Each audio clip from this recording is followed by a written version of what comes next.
Somebody was there. It was more than one person that done this. And somebody knows. And they set him up on that road to make it look like a hit and run.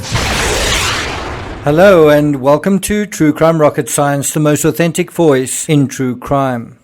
The South Carolina Highway Patrol Multidisciplinary Accident Investigation Team, wow, what a mouthful, that's MAIT for short, has a 110-page document with numerous references to a 47-year-old South Carolina man. This man was arrested and booked in Cocoa, Florida, for driving without a license less than a year after Stephen's death.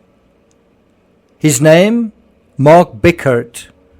The penultimate 6 pages of the MAIT report include expletive-laden screen grabs of Bickhardt's Facebook page.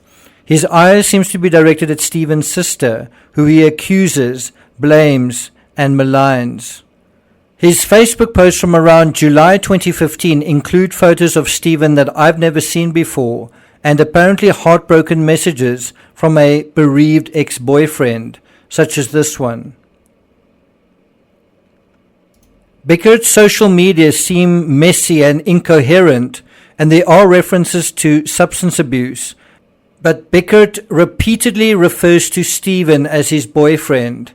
If so, there would be an almost 28-year age difference between them, and Bickhardt, based on his social media, clearly isn't a prominent citizen. And yet, looking at the notes from the MAIT investigation, there are repeated references to him. On the 14th of July, contacted Mark Bickhardt by phone. Mr. Bickhardt was in a relationship with Stephen Smith. 14th of July, traveled to Mr. Bickhardt's residence and conducted an audio interview. States him and Stephen were in a relationship. States he had talked with Stephen by phone and text on the morning of the incident. What do you think happened to him? I think he was beaten to death.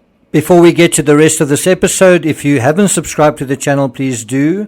If you're interested in the Murdoch saga, I will be continuing my analysis dealing with the finances and other dirty secrets, so look out for that. If you're enjoying this episode, please like, share, leave a comment, and let's get started.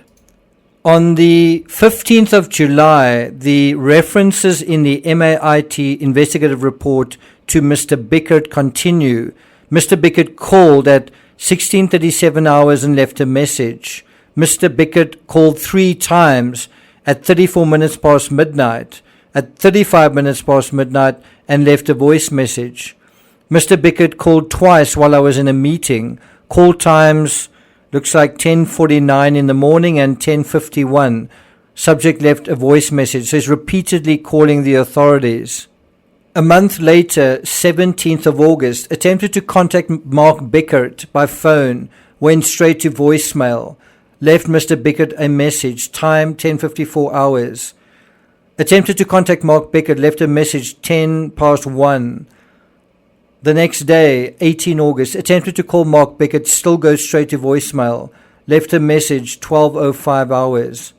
About a week later, 26th of August, attempted to call Mark Bickhardt, left a message, goes straight to voicemail. So 1 month after Stephen's death in mid-August 2015, while the police were calling him, Bickhardt appeared to be selling his furniture online.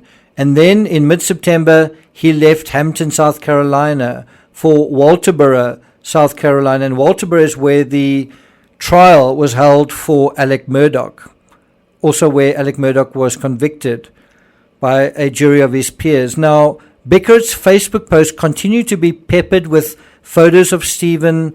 He talks about difficulties with his physical and mental health and references to his own sexuality. He clearly identifies as homosexual. In 2017, he purchased a vehicle after wrecking a Lincoln in October 2017. So the question is there anything of substance to take out of Bickhardt's connection to Stephen?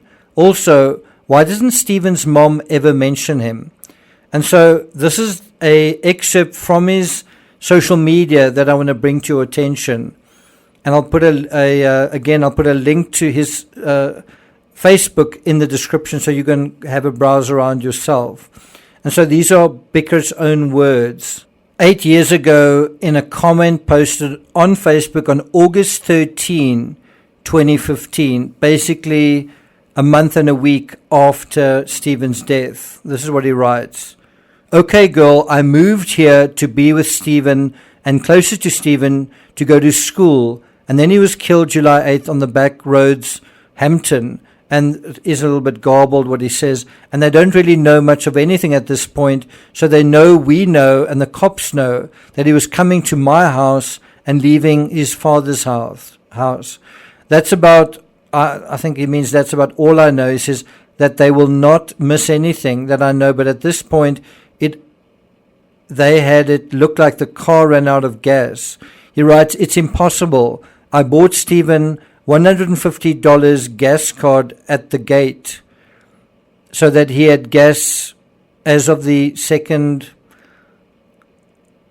I think he means week of July, though it was impossible that he ran out of gas. It's a little bit garbled, difficult to make out what he's really saying here.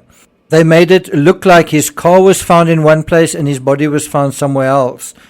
And then this might be significant, but the last taxes, and I think that's a reference to texts, the last taxes that between me and him, was he was 30 minutes away, walking distance.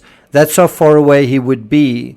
But why would he walk back to his father's house? So here's a reference to him thinking, did you walk back to your father's house? And so this is why it's so important to recover the texts from Stephen's phone. What exactly were those texts and to whom? And so if Bickhardt's version is accurate, are Stephen's last text messages to him, to this 47-year-old man? And is it perhaps confirmation that he was a 30-minute walk from home and that he intended to walk it?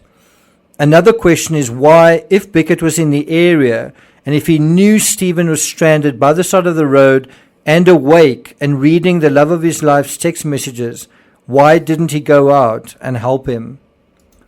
On the 29th of January 2016, Bickhardt also acknowledges Stephen's birthday, and that is the date of Stephen's birthday. You would imagine that this person who was so close to Stephen and who Stephen seemed to communicate with, the very last person he did seem to communicate with, you would think that he's the most important witness in this investigation. So where is he? Thank you for listening, and I'll see you guys next time.